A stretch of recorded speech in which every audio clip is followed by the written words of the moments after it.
Hello, hello mga my loves. For today's vlog, ito na nga, habang pinapanood ko kanina yung asawa ko na buksan itong sako ng bigas, talaga namang napaisip ako na ang buhay parang isang sakong ng bigas lang din. Yung tipong may panahon na parang ang hirap-hirap ng mga bagay-bagay. Yung tipong hindi mo alam kung ano na yung gagawin mo.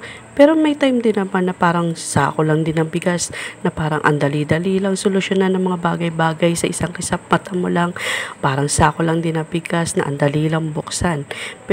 Pero minsan parang sako rin ng bigas ang buhay, na tipong kahit anong gunting mo sa kabilang dulo talagang napakahirap. Hindi mo na alam kung anong gagawin mo. Kaya talagang minsan kahit ayaw mo humingi ng tulong, syempre wala namang masama doon. Pwede ka namang humingi ng tulong sa kapwa mo pag tipong nahihirapan ka na. Kasi wala naman talaga nabubuhay sa sarili lamang. Tipong kailangan mo rin naman talaga ng tulong din ng iba. Kaya ayan, nung tipong kailangan na ng asawa ko ng tulong, syempre, alangan namang upo-upo lang ako. Syempre, tutulungan ko na siya para naman matapos na to at makapagsaing na rin ako, 'di ba? Kasi syempre, anong oras na, gabi na at gutom na kami. Kaya naman talagang ayan, tinulungan ko na siya. Parang buhay lang 'yan. Dapat tulungan lang din talaga para mapadali ang mga bagay-bagay.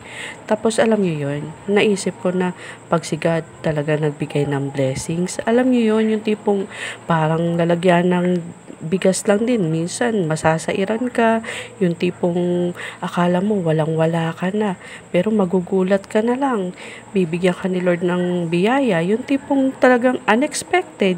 Yung magugulat ka na lang, siksik, liglig, umaapaw, yung tipong parang bigasan niya lang din, na tipong pag wala na, akala mo wala ng pag-asa, tapos gugulatin ka na lang talaga ni Lord, bigla ka na lang bibigyan ng biyaya, tapos ayun, talagang punong-puno na naman yung lalagyan mo ng bigas. Kaya talagang wag lang bibigay sa hamon ng buhay. Talagang pakatatag lang palagi. At syempre, laging dasal. Samahan talaga ng dasal ang ating buhay. Kasi talagang malaking bagay yon para sa atin. Ayan, o diba?